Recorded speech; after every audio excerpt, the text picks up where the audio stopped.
Last episode, we broke down the Bassmaster Elite schedule. This week, we bring to you the MLF Bass Pro Tour. That's a good one. That's a good one. Oh, God, it's a toad, son.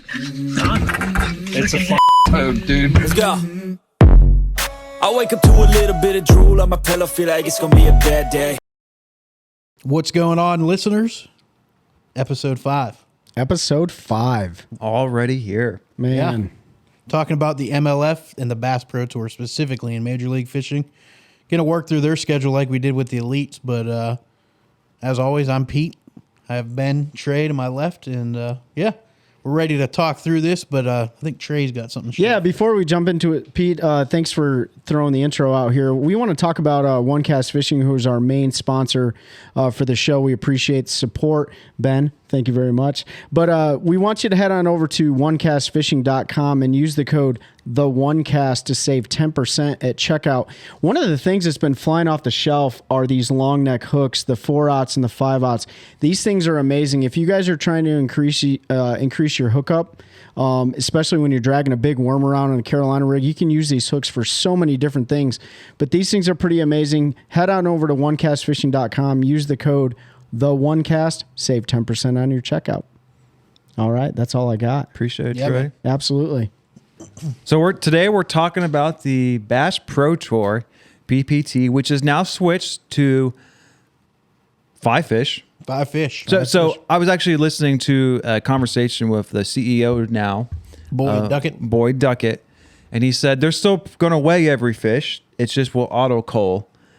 Same penalties if it hits the deck. Rules doesn't really change that way, but they are now going to the 5 heaviest fish will determine the winner of the tournament. So it might change strategy for guys a little bit. It's what we're all used to.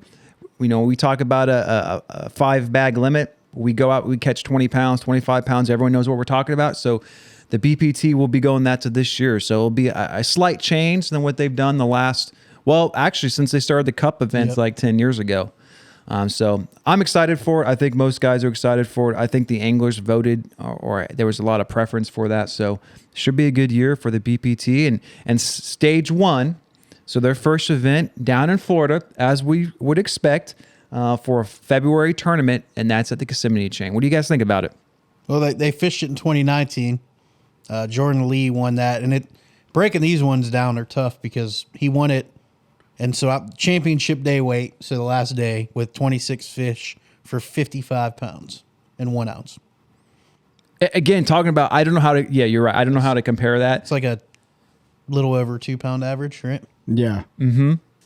The strategy definitely changes when you're fishing in all fish or 2-pounder counts and stuff like that. You could get by with catching some spawning fish and stuff, but at the end of the day, somebody's got to find something special, a group of fish that they can continue to sit there and weigh all day, which is going to be interesting with this 5-fish format because from a content perspective, from a viewer perspective, I'm not so sure it's going to be that great. I'm a fan of fishing altogether, but I'm curious to see what this format change looks like. I feel like I don't know that that's going to make it any better to watch or worse, but... And as I understand it, it's still the final weight. They reset the weights for Championship Sunday. So as we try to predict what weights might be, so think Kissimmee Chain, Championship Sunday, what's going to be the bag on Sunday? 5 fish? 5 fish. I can't do it based off history. Because Jordan Lee, what'd he do? He found a school of 2-pounders and caught every single one he could. Yeah, but let's think about where Kissimmee Chain in Florida. We kind of know this lake. The pro tours go there all the time. 20 pounds. 20 pounds the win. I'm gonna say 25. I mean that could be. I think they're early. That could be prime spawn. I think it's early. About a week. I'm gonna lowball it, and I'm gonna go like 18.5 to 19 pounds. The only reason I say that is because yes, they are going at a little bit of a different time. A lot of these anglers are going to be changing their strategies from what they've been used to for years and years. Like everybody can catch 5 fish, but at the end of the day, you're getting broken up into different groups. You're cutting the weights after day 1 and day 2, and then you're moving on. I mean, you have less anglers on the body of water, so that's important because it's going to put a less pressure on the fish. But with this new format change, not that it's new to them, but it is new. I think it's going to change some strategy a little bit. So I'm going to go low. I'm going to go 18, 19 pounds. It's not changing the pressure on like Kissimmee. I'm going Because 20. even though it's 2 separate days, it's the same number of anglers, just the fish don't get hit at the exact same time. But they're still going to be fishing a lot of the same stuff. So it's still going to be 5 days of getting hammered by 50 anglers a day. Oh, go ahead. I'm going 23 to 25 pounds. 23, 25. Yeah. Pete, you're going 20. I think 20 is fair. I'm going to lowball them. And, like they don't, unlike, the elites or any other event that you're on the body of water, like with them taking a day off in between events, depending on what group they're in, they have no idea who's going to be on the fish that they were catching or their spots and stuff like that. So someone is going to go out and catch an 8-pounder down there. Yeah. And then they're going gonna to get another 5-pounder, or you're at 13, 3 more 3-pounders. You're that 22 to 25. Yep. It's, level. This is what it's going to... I don't even know how to... I'm trying not to sound negative, but you're just watching an elite tournament without the weigh-in at this point. Guys are going to fish for 5 fish again. Yeah. You're not going to have a guy sitting on a school of 2-pounders catching 140 fish. They're going to go catch their limit. They're going to go catch 5 fish, and they're going to try to catch 5 3-pound plus fish. So yeah, fish management is definitely going to be different in this format. it's not going to be as much fun to watch I don't think catch so. weigh and release when the guys might catch 6 fish in a day. Yeah. Instead of catching 60 or 25, whatever. I agree. I thought of that initially when they came out with a format change. Even though we're 5 fish format people, and that's the root of bass fishing.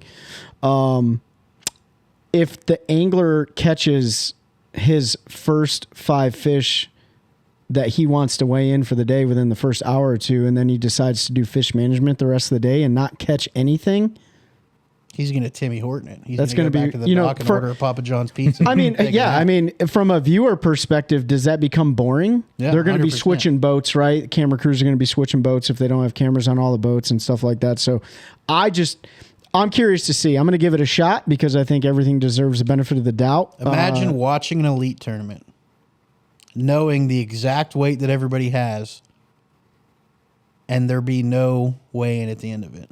Now, with that being said, though, you bring up a good point. Everyone knows your weight, right? So that potentially is going to force those anglers to continue to catch fish throughout the day and upgrade, right?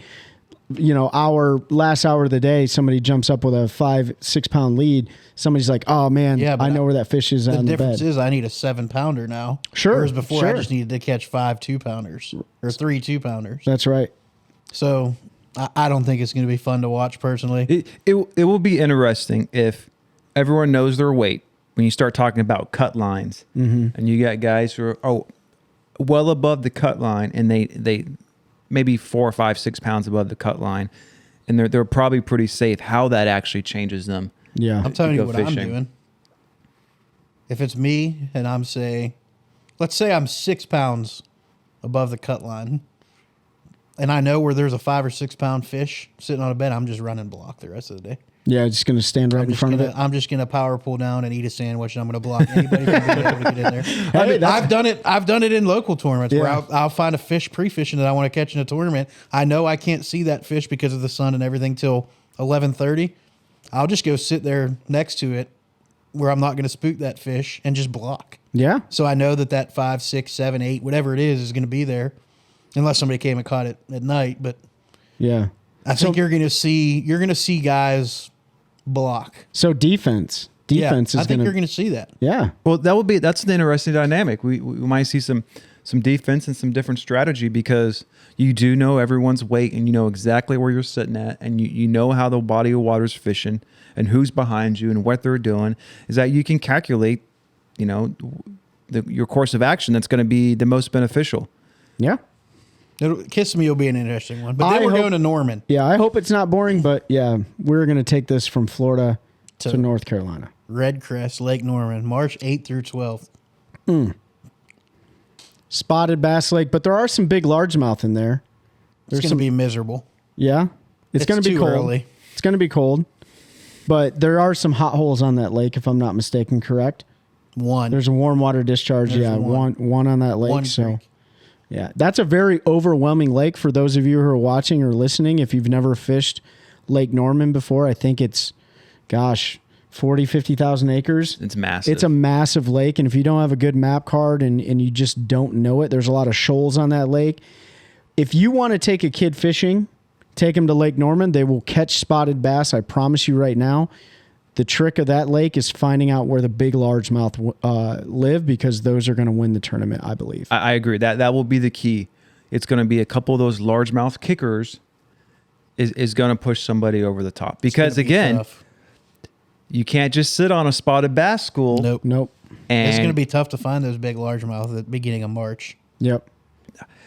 Yeah, because There are so many points and offshore rock piles and brush piles. Yep. And there just aren't the number of largemouth in that lake that there used to be. and Norman's 2 hours from us. I think it's slightly behind Jordan Harris and our little local lakes because I think the elevation's a little higher. Yep. So typically, of course, you got that one section of the lake has a warm weather discharge, but the rest of the lake, it's a little early. 16 pounds is about the average to win on that on Norman for local guys. So. Rip Rap's going to play. Docks are going to play. Everything's going to play on that lake. I'd like to see Brian Thrift get after it. I mean, that's pretty close to his home body of water. If I'm not mistaken, Norman is his home body of water, right? Thrift is on the BPT still? Yeah. Yeah. Oh, yeah, I think that's probably close. I keep coming back to it, but the change in strategy. Yeah. Like, someone like Jacob Wheeler, who's very good on his electronics and forward-facing sonar. Again, you can't rely on catching 100 spotted bass. That's true. Spotted bass Norman all would have day. been awesome under the old format. Absolutely. Under the new 5-fish format, I don't think it's going to be that great to watch. Yeah. Honestly. I think somebody like Brian Thrift, who has a lot of knowledge on that lake, who's really good at whipping a buzzbait around. He knows the body of water. He's really good at catching largemouth on those spotted bass lakes.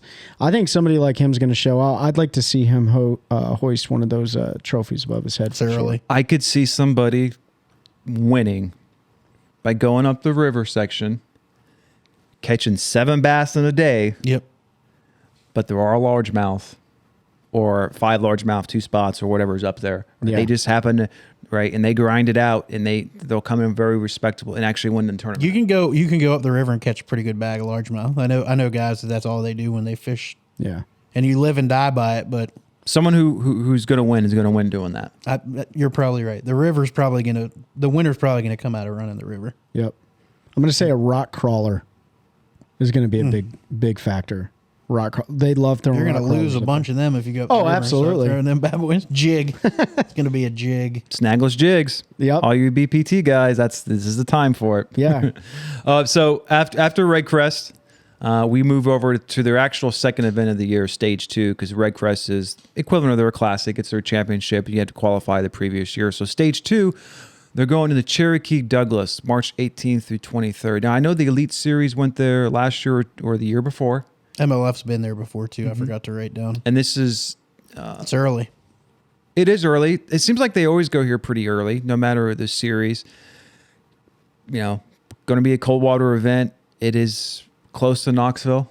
So actually Knoxville, with the Classic this year and MLF coming there or in the region, right? It's they're getting a lot of, they're showing out on the different bodies of water. I have no idea how to predict this. I suspect, again, another... Smallmouth. I've only fished Douglas a couple times. It's going to be smallmouth. Yeah. Who won it for the elites? Was it Gustafson? I honestly don't remember. I'd have to go look. Yeah. I just remember that was miserable form. The weather was absolutely atrocious. I think the water was high, too, or something. I mean, you're essentially in like Sevierville, Gatlinburg. You're in the mountains. Yeah. Mountains, March. I mean, it could be snowing in March. Yeah. Just depending on it. It'll be an interesting one. It's going to be smallmouth. I don't think it's going to be. They catch some bags on there the right time of year, but I don't think it's going to be this one. I think it's going to be that person that goes out there with their electronics, dominates, finds a smallies, is able to manage 5 fish a day or, 15, 20 fish throughout the tournament, whatever the case may be. I think smallmouth are going to play in this one. Yeah. I could see 15, 16 pounds on Championship Sunday. The thing with, especially Cherokee, I've only fished Cherokee, so I don't know Douglas that well, but it's another one that the river, you can run up the river and catch largemouth on Cherokee. So Yeah. I've never fished either one. I think Douglas is the one I go over on I-40 when I'm going to Missouri. probably. and it's massive Yeah, I from fished- way up there on that bridge looking I down the fished mountain. Cherokee in like October, and since those are drawdown lakes, it was like 17 feet low. Yeah. Winter drawdown, and it wasn't very good fishing. But man, the structure in that lake when it's full pool, I bet it's great. Yeah. But yeah, it'll be. I don't know how to predict that one. It's going to be, like I said, it's early. Yep. I'm a little bit surprised by by Norman and Cherokee being that early, but The thing you bring up a good point about red crest being so early. It very well could be a spotted bass tournament, depending on if they find a bag out in the middle of the lake or off those shoals or whatever the case may be where those spots are schooling pre-spawn. I really think the person that's going to win red crest is going to find the largemouth bite in the river. And I will say, 16, 17 pounds, locals, although in the wintertime, you can see it on all the Facebook page, you see a decent handful of 20-pound bags on Norman in March, early March, February, January timeframe. So they catch some bigger spots, 4 or 5 pounder. and there's some good spots in Norman. So I know we jumped back to Norman. Yeah. let's go back to another kind of spotted bass, maybe offshore lake. That's their stage 3. Their event 3 is also at Lake Murray, which if you listened to our last episode, the elites are going there a few weeks before. They're going in March. I think that the MLF is going at a good time on Lake Murray. I think they're going at a real good time. I mean, that should be prime spawn. Prime spawn. Should be. Especially for the largemouth in the lake. Yep. So I think it will be very different conditions from the elite. So it'll be interesting to contrast the styles it take to win that tournament, just based upon when they're fishing it. Yeah, it'll be interesting. Lake Murray's a good body of water. They do, I think annually they do the Big Bass Bash there, where you weigh in a bass like every hour on the hour, depending, and I think it's up to $1,000 per hour, and then the winner of the whole event gets a boat and stuff like that. So Lake Murray's got a lot of fish in it, good body of water. A lot of buddies of mine have history on that lake. That should be a pretty interesting event, so I'm excited to see that one. Yeah. Then Guntersville, old Lake Guntersville. In May, I mean, that should be a slugfest. That's a grass tournament right there. Although, so Guntersville, when they went, the elites went this year or last year, I can't remember now, but they were really discussing how the grass is, the ledge fishing's changed a lot. There was eelgrass everywhere, and then the guy who actually won it, and I can't remember, he was throwing a frog and then punching like shallow areas and not out on your traditional ledges that time of year, where guys are used to ledge fishing. So the lake's changed a little bit. So we'll see how it plays out, but it should still be a absolute slugfest at Guntersville. Yeah, I think it's going to be, especially that time of year. Guntersville. We moved to Cayuga after that. Cayuga, I have no history. I have no idea about Cayuga. They're going there in June. Where is Cayuga? It's in New York. New York? Mm-hmm. So smallmouth lake, largemouth lake. What's the deal? I don't know much about it. Should have done more research, but Yeah. I couldn't get real excited for the MLF. Yeah, I mean, we all unfortunately. definitely have our personal preferences. I think you're going to see a lot of the same thing from the last few tournaments that the MLF has, just like the Elite Series. You're going to see smallmouth, some largemouth, and then smallmouth again. So Cayuga Lake, June 6th through the 11th. They should smash the smallies on that one. Depending on the weather situation, I think that's one of those lakes that gets affected significantly by wind as well. That'll be interesting to see, especially with the 5-fish format. Not sure who's going to take the W on that one. And then we move on to another spot close to Cayuga, which is Lake Sinclair, right? Yeah, yep. End of June, 24th, 29th. That'll be a good one. Yeah, that'll be a big one. Do you think we'll see 100 pounds? No. No? I mean, it's hard to tell because guys are fishing, right, the 2 days. I guess they fish a total of 4 days, right? Well, they reset that weight. Oh, yeah, that's I mean, right. you could add it up. So you like could Michael still see. Neal won last time they were there in 2021. He had 58 fish for 168 pounds. They don't do century belts in the BPT, do they? No, because he had 58 fish to get 168 pounds instead of 5 to get 100. So now they technically could. Now they right? can. Now because, yes, the rates, the the weights. I can't talk right now. The weights reset. For everybody, after the. Why am I drawing a blank? This is terrible. After the knockout round? Yeah, after the knockout rounds, right? So that they reset, everyone comes back together and they reset each day. I mean, if you added them up, they're potentially, but I don't know. At St. Clair, It'll be It depends on the winner Michigan gets. Yeah, that's true. That could be spawn. That could be post spawn.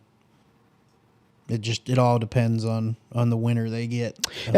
And for the viewers, I know it doesn't seem like we're super excited about the MLF schedule, and that's probably for a good reason because there's a lot of questions in the air, right? Like, how is this new 5-fish format going to change the game? What's it going to be for the viewers? How's it going to change for the anglers? Like all sorts of things like that. And the good thing is they have some diversity in their schedule. Going from Lake St. Clair, they go to another spot, to Saginaw Bay for their, stage 7, right? So they're going from smallmouth to smallmouth to smallmouth, kind of like the Elite Series is doing, but the question's in the air, right? Like, how is this going to look, right? So for Saginaw Bay, they're going to be there August, the first week of August.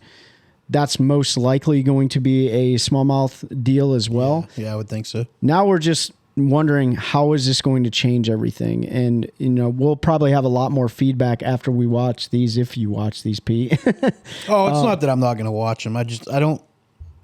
We'll talk about it the second half of the show. Yeah, we'll get into our thoughts a little bit more. I think we need to talk about this 5-fish and the old format versus the new a little bit more. True, just to get, because it probably does look like we're not excited, and I'm not saying that I'm not excited. It's still fishing, but I don't know how this 5-fish thing's gonna work. Yeah. Saginaw Bay, we saw the last major tour there, I guess would have been NPFL. Yeah, NPFL went up there. They hammered them, man. And it was you had guys do well on largemouth. Yep. And you had guys, smallmouth won the day, but sure, you could potentially get in there and cash a check if you got on the right largemouth bite on Saginaw Bay in the river. Yeah. Weather dependent. I mean, if the weather's terrible and you go largemouth fishing the entire time you're there, they could be the tournament winners, right? So it'll be interesting to see. But the lack of history with the MLF and weights and all that makes it tough too. It's a tough talk for those that are listening or watching. Like, it's hard to find. Oh, you can't even find really the FLW's results. Those have sort of disappeared. Mm-hmm. And some of these lakes they haven't fished. We know they fish Kissimmee, they fish Cherokee and Douglas. I thought I wrote the weights down, but apparently I didn't. St. Clair they've fished, but we were talking like I just assumed they had been to Guntersville, but if you go back to when the Bass Pro Tour started, it was 2018, and they haven't fished Guntersville since its inception.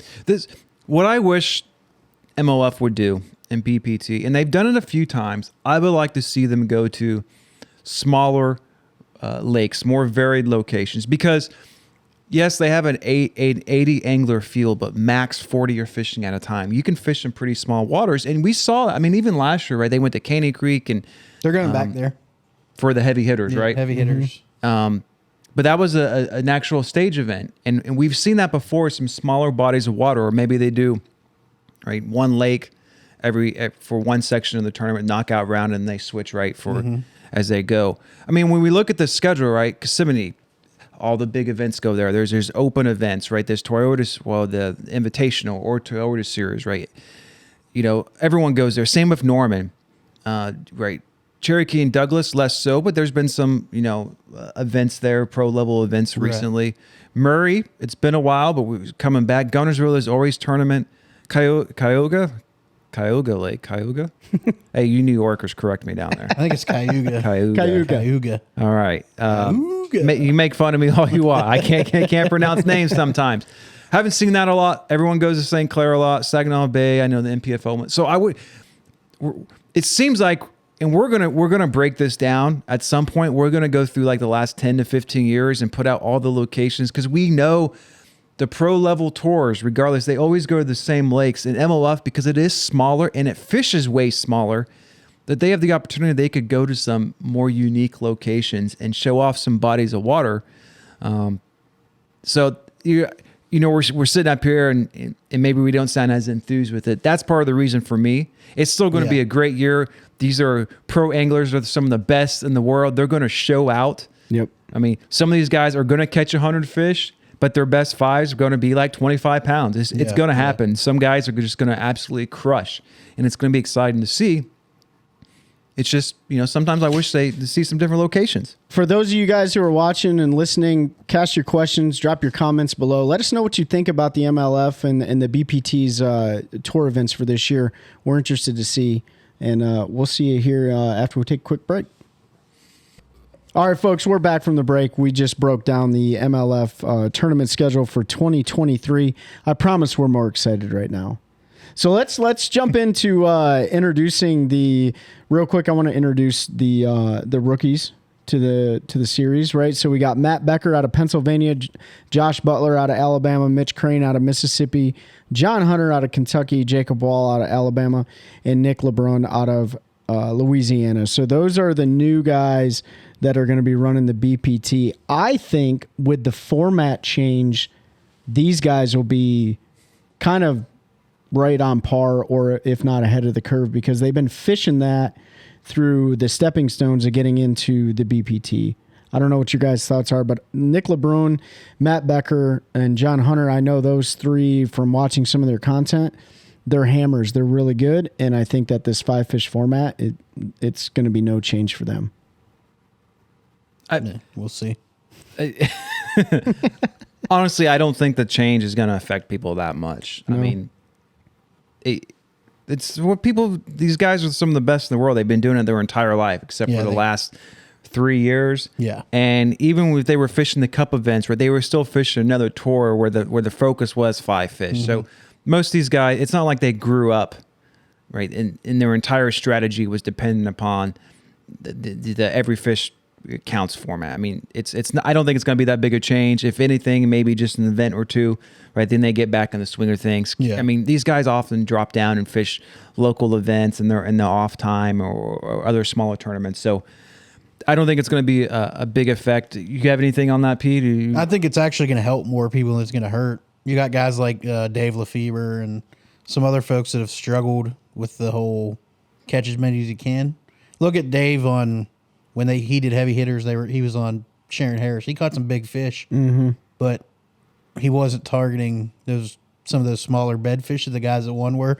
He was throwing a frog, catching ones that hadn't moved up yet and doing things different. So I think it plays to some folks' strengths.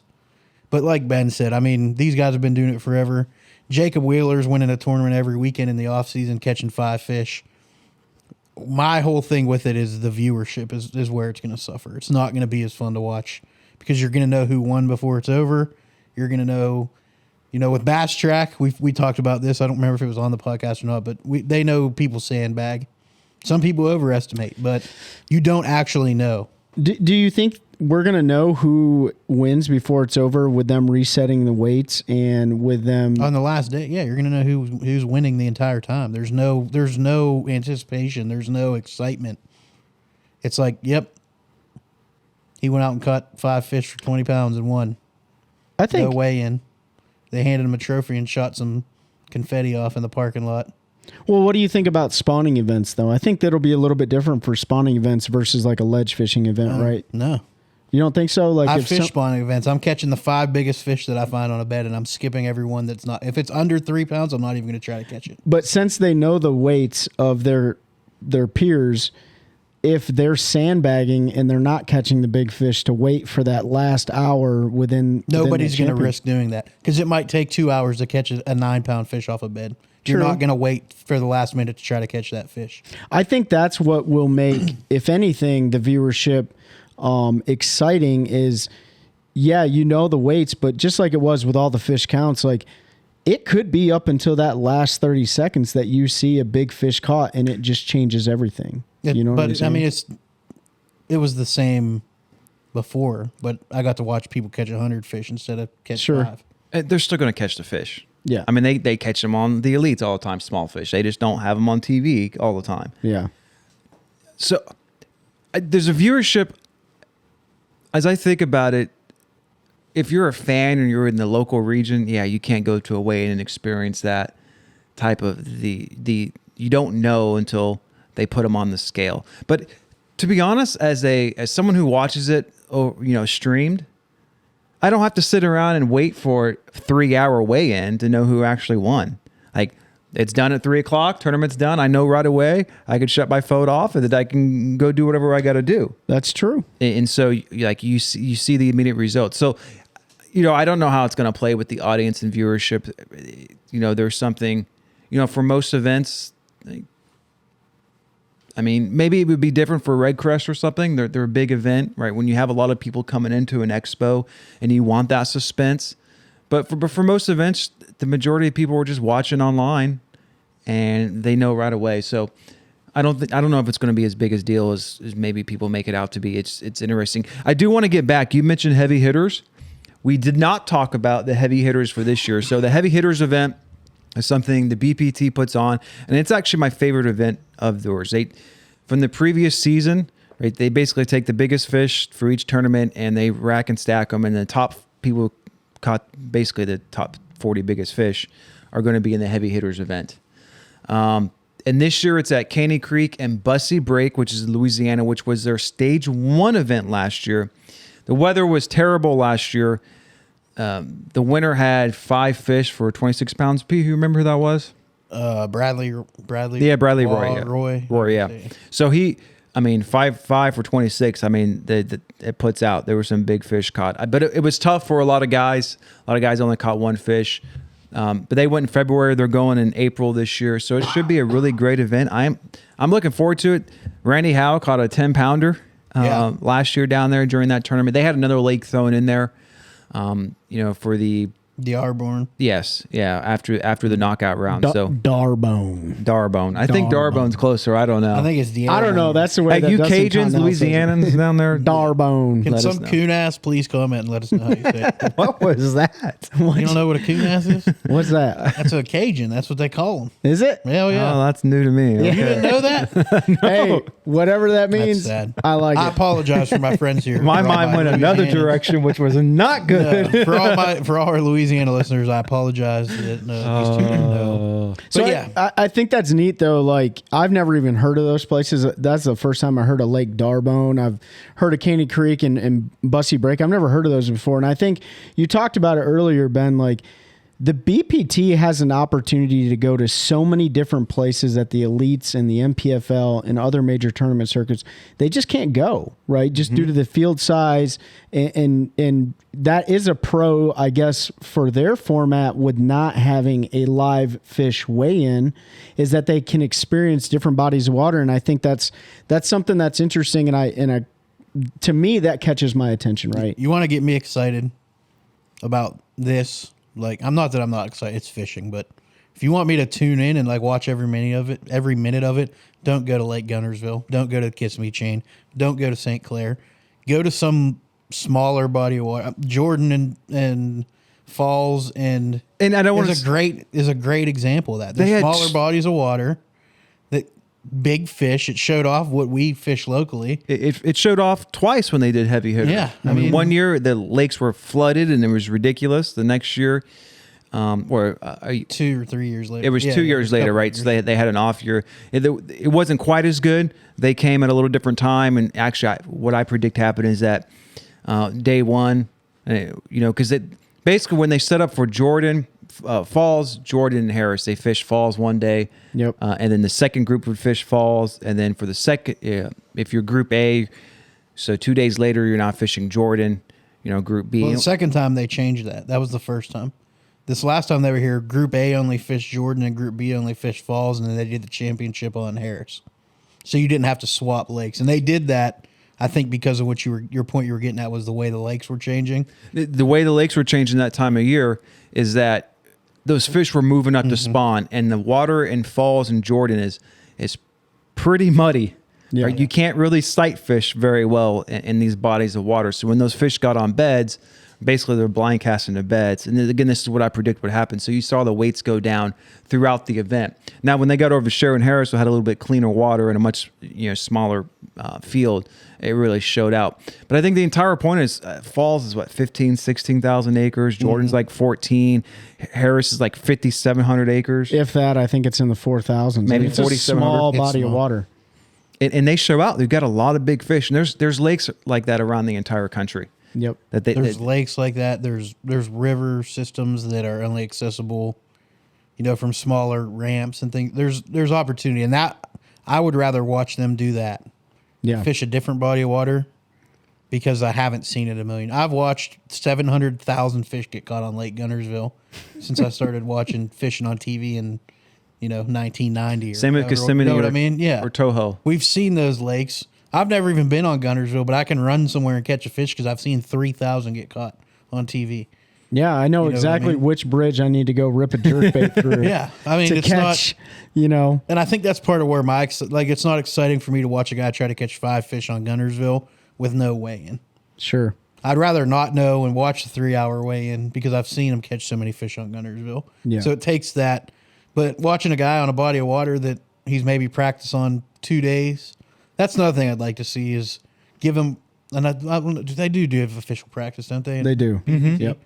Yeah, give them those 2 days of practice on a lake they've never been to, And not just like they've never been to. or a small lake. There's not a lot of information on these Yeah. lakes. You can't go watch YouTube videos from 5, 6, 7, 8, 10 years ago, right? As you can on a lot of these other ones. Or there's a lot of these are destination lakes. There's a lot of fishing reports.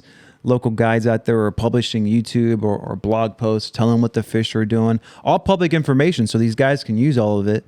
And they, of course, all these guys have history on the lake. Even if they haven't fished at a pro level, you see the open or the open equivalent events or large BFL events, right? That a lot of these guys have worked their way up through. They have been on these bodies of water. Yep. Now, for in the those watching, those listening, I mean, let us know what your thoughts are on their format and taking it to smaller bodies of water. I'm sure some people are for it, and some people are probably opposed to it because they're like, "Hey, don't let my secret out of there." You know what I mean? I don't want people coming to my small body of water. But the reality is it brings a lot of money to the town, and it helps out with a lot of. We said the biology same and thing stuff. about Jordan, but Yeah, it didn't do anything. you can come visit and try to catch 5 fish for Yeah, 25 well, good pounds. luck.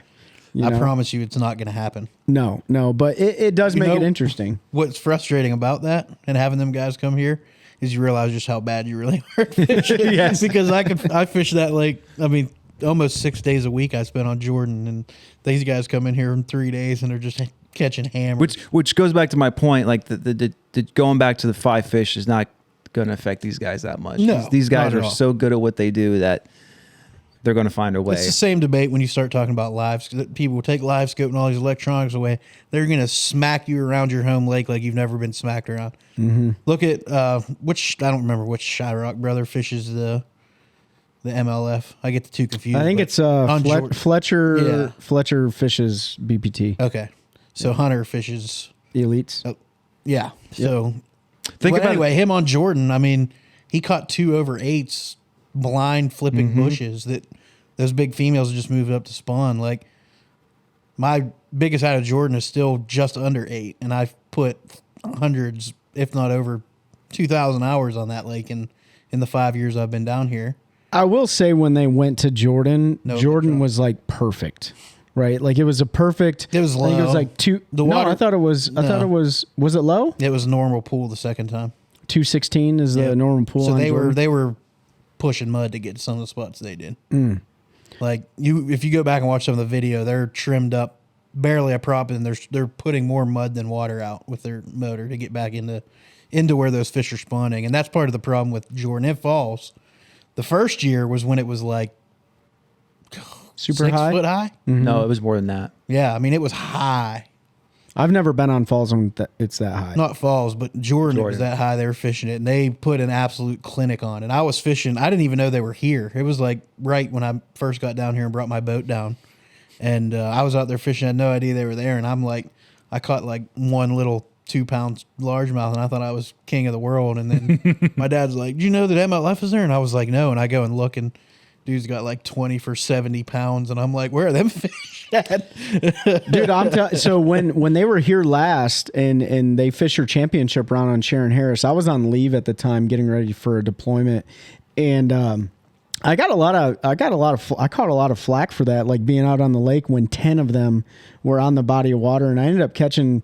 They were still spawning at the time, and I caught like a 7.7 on the body of water, and I think big fish that day was like a little over 5. But that's the cool part about that format is even on a lake like Harris, when they're on their championship route, 10 boats is nothing, right? It's nothing. So, getting out there were more spectator boats than there were people, fishing competitively. So it's pretty cool to see them do that. I hope that they take this format and they run with it on different bodies of water that we never even heard of before.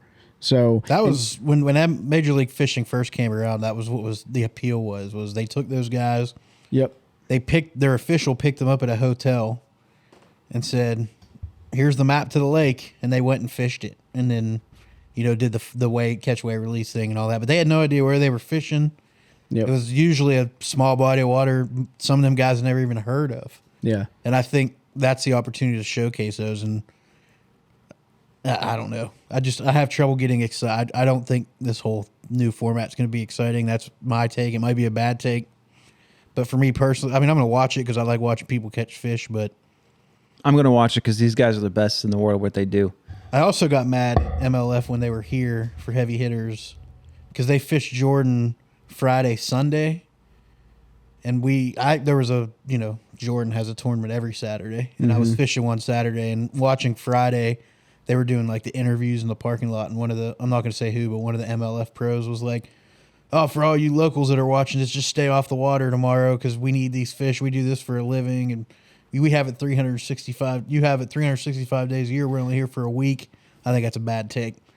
So I work 5, sometimes 6 days a week. Saturday's my day. I'm fishing. I don't care if I'm cutting Kevin. I don't get to fish 300 days a year. No, So that's something that was even said. Yeah. So first of all, that in my opinion, that shouldn't be said. But for all you watching and listening, like, what are your thoughts on that? Like, when a professional, whether or not it's an elite or BPT event, a AAA event, a Pro-Am event, whatever the case may be, when they're on a body of water, do you stay off the body of water? Like, I think there's a difference in going behind them and fishing the same stuff that they're fishing versus you pay your taxes, you work for a living, you want to go out when you can get an opportunity to go out and fish. And I'm that way, right? Like the flack that I caught from fishing Sharon Harris with 10 boats on their championship round, to be honest with you, I don't care.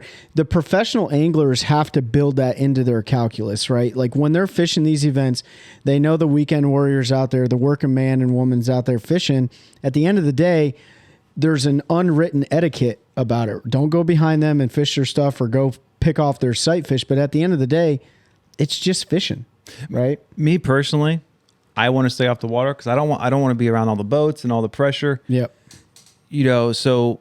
And to me, it's situational.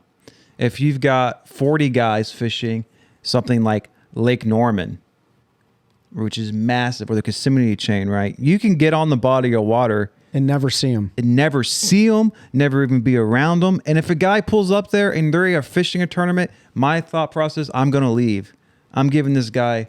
If I'm fun fishing and he's fishing a tournament, absolutely. Like, I'm not going to go cut him off running down a bank. I'm not going to fish his stuff. But to tell me on the day off that you're on the lake, to try to tell local people they should stay off a body of water because you're doing it for a living. Like, I had already paid my entry fee, Bo. Yours might be more, but I'm still fishing a tournament that's been planned for over a year. Well, that's another great question to ask everyone. You're fishing a club event, whether or not it's a $20 buy-in, a $100 buy-in, you're fishing a cat tournament, whatever the case may be. Do you leave your spot if you're fishing an event for a pro level tour angler like that? I don't. If I'm fishing a tournament, I mean, if you're fishing a tournament and you paid your money and you got your license and you're doing everything legitimately, it's public water. Right. I beat him there. Now, if I get there and he's fishing, I'm not going to cut him off or try to fish around him. But if I'm already there and he comes rolling in and is like, "Hey, I fished this yesterday," well, then you should have been here first today. I don't know what to tell you. I mean, it's professional gambling. Like, let's think about it like that. Like, yeah, it's a professional sport, but at the end of the day, you're paying to play. You're entitled to the water just like every other taxpayer. That's my take on it. And I'm definitely interested from hearing from our viewers what their opinion is on, like, do you leave or do you stay? Like, I wouldn't go out and fun fish intentionally. But what if it's your only day off? You know what I'm saying? Like, there's a lot of people that only get. I get why people would. Personally, I would take a Saturday off. I mean, there's so many situations. Like, what if you planned a vacation a year in advance? Like, when I got out of the Army, I went down to the Harris chain, and it just so happened the way it worked is that the Open was coming through about in my last couple days, and there was a big high school national event there. Mm-hmm. And ultimately what I decided was, because I already fished the Harris chain for about a week at that point, is I just went to a different lake. I went to Yellow Lake, which used to be part of the chain. Completely different setup than the other lake, so it took some adjusting. There was hydrilla in like 20 foot of water and crystal clear compared to the Harris chain, which was a very different setup. But I chose to leave because I didn't want to be around the pressure and all. It wasn't, right? And these guys were just practicing still. It wasn't an actual event. I look at like Trey. You were on Sharon Harris. You were on leave, getting ready to go on deployment. Like, if I'm you in that situation, I'm fishing. Yeah. But if I'm just going out to fun fish on a regular Saturday, I'd probably take a Saturday off. To be honest with you, I didn't even know the MLF was there. Yeah, I mean, I wasn't following it. But there's that too. I mean, it brings up a good topic, right? So we talked about like the BPT and the MLF having, less anglers, more ability to go out and fish smaller bodies of water. That might be something they think about as well when they're scheduling their events. Is like, while we can go to these smaller bodies of water, what are we going to do to locals? How is that going to be received, et cetera? So it's something to think about, but we're definitely interested in hearing the thoughts. Yeah. There are going to be some mad people in these comments, I can tell you. Hey, that's okay. That's the whole point here, is like create some sort of dialogue, because, hey, there's probably a lot of great ideas out there, and we definitely are entitled to ours, but it doesn't mean that they're right or wrong. No, and I'll go ahead and cut everybody off. We are a bunch of nobodies. You don't have to put in the comments 100 times. We're just some dudes that like to fish and talk about it. So we love fishing. Yeah, that's right. No, we appreciate everyone listening in. Does anybody have anything else on the BPT and the MLF schedule for 2023? I got one more thing I thought was interesting. I was listening to that interview with Boy Duckett again. He said they had 24,000 anglers compete across all their various levels. So BFL, their Toyota Series, or last year was Tackle Warehouse, but now Invitational Series, and then the BPT. That's a lot of anglers, 24,000. Now we all know that not all those are trying to compete and move up to the next level, but I mean that's a lot. When you go in starting in BFL and you want to make the BPT, like you got to beat a lot of people. Yeah. So these guys are very good at what they do at that level, and that's why it will still be exciting to watch them go out and do their thing and put fish in the boat in ways that most of us, let's be real, us sitting here talking, folks watching, listening to this, we sometimes we just wish we could have one day like they have in our life. Yeah. I mean, we're sitting here talking while they're out there fishing, so that just tells you something, right? So I mean, it is pouring down rain to be. It is. It is. I probably wouldn't be fishing. We're not fair weather fishermen, but I am. Yeah.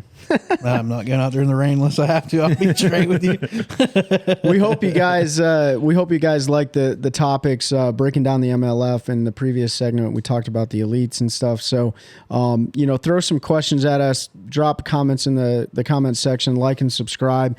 We hope that everyone appreciates us talking about these things. And I definitely appreciate everyone's opinion sitting here because it matters. So thank you guys for throwing out your opinions of the MLF. All right. Well, we'll see you guys next time. Yeah. See you out in the water. Play that music. That's a good one. Oh, God, it's a toad, son. It's a toad, dude. Let's go. I wake up to a little bit of drool on my pillow, feel like it's gonna be a bad day.